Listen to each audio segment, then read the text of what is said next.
Hello world, my name is Tim Roswick, and today I have a discussion topic for you. Should games be disposable? I'm going to share my thoughts, but what I really want to do is I really want to start a conversation on this. So head on down to the comments section or join the Discord where we've got a daily discussion thread specifically for this kind of stuff where we can talk about this sort of thing. So first of all, disposable. What do I mean by disposable? Well, I mean disposable in the same sense as disposable income, right? When people talk about disposable income, they don't mean that money people literally throwing in the trash. They just mean that money that you're using for various things that aren't really essential, right? That you could live without, that you could kind of do without. I also mean in the sense of like, can you play it and then never play it again? And is that okay? Disposable is sort of the opposite of what we're seeing the rise of now with games as a live service, right? Games as a service, online, live games is what there's a lot of different terms for it. But basically these games that people are updating and keeping alive. If you think of League of Legends, you think of World of Warcraft, these are live games, right? They are ever updating, they are ever moving forward, they are ever building on top of the foundation, and they keep their player base because they keep it alive and fresh. Versus a disposable game or we talked about consumable games a while back. I'll link the video on consumable games up here. But these are not necessarily the same thing as consumable. I think a consumable game can be a disposable game, but generally what I'm asking is, should games fall in the same category as like a movie? You kind of watch a movie and then you're done with it and it's over. Like, sure, you may watch it again in a couple years or something and be like, oh, I love that movie or whatever later, but generally once you watch a movie, at least me, I'm kind of done with it. Like, I know what happens and it's cool and it's good and I'm kind of done with it. And I've noticed that there does seem to be kind of two camps, right? I don't think anything is ever black and white, never two types of people in two camps, right? But what I see, at least on both ends of the spectrum, are one end, people making these games that like are cool for a couple hours and then you never play them again, right? Like, they're a cool little experience. And then you're just kind of done with them. You know, Human Fall Flat is on Game Pass, and Nicole and I were playing that for a while. It's basically like a weird, crazy, wacky physics game where you like control this little physics dude and what his hands grip on, and you just pick up stuff, and it's got this weird stuff. And we had a really good time for like an hour or two, and then it was kind of like, okay, I don't really ever have a desire to play this again. It's a really good game. I really had fun with it. It was hilarious. We had fun. We were laughing, but like, it wasn't not the type of game that I'm gonna come back to over and over again. I think of games like in the middle, where some of these like XCOM or some of these games that you can replay, right? They're less disposable, but they're still kind of disposable. And like, at some point, you're just kind of done with them, and then you don't come back to them ever, right? Whereas on the opposite end of the spectrum, then you've got live games, you got competitive multiplayer games, you've got MMOs that you pay subscription for, you've got games that are ever updated, that people use the verb I play, not I played, right? When we talk about games that I think are disposable in some way, we say, hey, have you ever played this game, right? But if you talk about something like World of Warcraft or League of Legends or Hearthstone or some of these games that are live games and constantly updating, you say, do you play League of Legends? Do you play Halo? Do you play some of these competitive, do you play Call of Duty, right? Play as in current tense. And I always thought that was interesting because like, what makes that different, right? Like, what is a differentiator between these two types of games? And should games be one or the other? Now, I can't tell you what games should be. I'm just a dude with an overgrown beard that really needs to trim down a little bit with an opinion on the internet. I'm sure you can find plenty of those, especially in game dev. But my humble opinion is that I don't really feel like games should be anything. I think both are viable options. I think if you want to make disposable games, I think it opens up your options a little bit to double down on that and really think about that. I think actually it's a mistake to keep your toes in both worlds, right? So like, I've been talking about my game Barn Battles, which is changing to Battle Barn Tactics, right? And it is a XCOM meets Pokemon, super simple chessboard strategy game thing. I'm still working out on the pitch, a little bit. But in that game, we've been discussing it kind of on stream, and we were talking about possibilities. Like, what I want to do with it is I want to add a bunch of unlockable characters and put it on Steam with a progression system, right? So once you capture a character, that character gets unlocked permanently, and then you can use that character for future runs. And it kind of creates, it starts with a really tight experience and then creates a little more variance over time and helps you kind of do all this stuff. I really like that aspect of it, but I do see it as sort of a disposable game.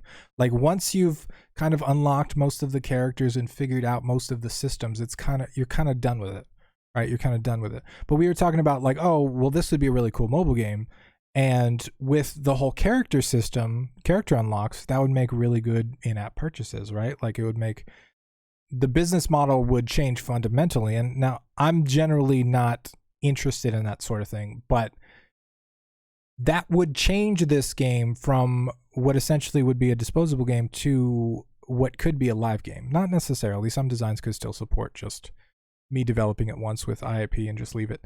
But I also, given enough, popularity of the game, if enough people are interested in it, that model could very well turn into a live game, right? It could turn into, okay, we've got new characters every month, right? Like, we've got new biomes coming in. Okay, constantly updated, constantly adding stuff specifically to keep the game fresh and keep the game interesting for certain players. It's interesting to me, some of the dynamics of how that changes your thought process, right? If you're trying to make a game that somebody plays and has a good experience and then kind of leaves, it's different than if you're trying to make a game that somebody will continually play, or even that somebody will use the current tense of the word "I play," right? I am not smart enough to even begin to imagine some of how one would really build a game that stands the test of time and really appeals to that many players. But I think there's a couple differences. Almost always these live games or these games that people use the word play, I play this, almost always are multiplayer. Almost always. And I wonder, like, why is that? Why is that? And then two, if most of these are multiplayer, as an indie developer, multiplayer is much harder to do. It's much harder to do for a lot of reasons, right? But like, just there's the technicality of it. Sure, there are plugins and stuff to make it easier. But then there's like the server management, then there's like the whole, like, once you run multiplayer, you're kind of running a live game at that point, whether you have a bunch of players or not, because you've got stuff to maintain. Whereas like, if it, like Phalophobia, for example, it's a self-contained experience, and you play it, and Steam takes care of all the distribution and all the stuff, and there's no server integration or anything, so I could literally just leave it, and people can continue to experience that thing for years, and Steam will take care of all the stuff. Whereas if it was multiplayer for whatever reason, I've got to worry about servers. I got to upkeep the servers. I got to keep, weird shit happens with servers. Sometimes they auto update or something and break something. Sometimes cheaters come in and figure stuff out. Sometimes there are exploits. Like, there's a lot of stuff to worry about, right? Like, even matchmaking, right?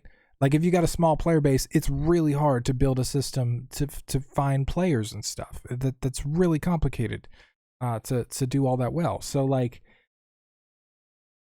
I wonder, as indie game developers, as people with limited resources, right? As people with we don't have AAA budgets, we don't have any of this stuff. I wonder if these disposable games are better. And again, I want to iterate, this is different from like consumable games, what I was talking about, like viable genres. I think there's one thing for like a consumable experience where, like Phalophobia is, where it's a set built content. The content is the same every time, and once you play through the game, playing through the game again will only give you the same content. That's a consumable game. I think a disposable game is just more games that you may not play after you play them initially. You can play them a couple times. I think roguelikes and procedurally generated games are more playable than consumable games, but I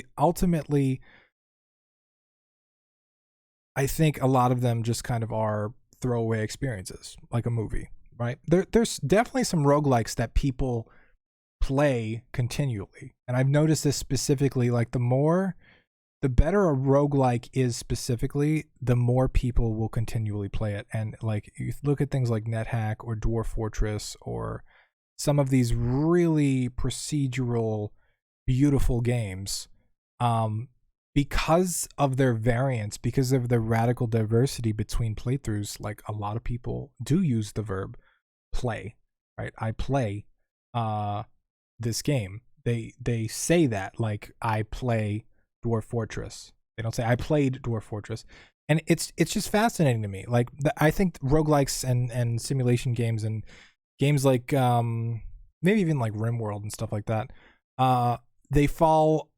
I think they're one of the few types of games that are not multiplayer that could be considered live games. I know not NetHack, Cogmind.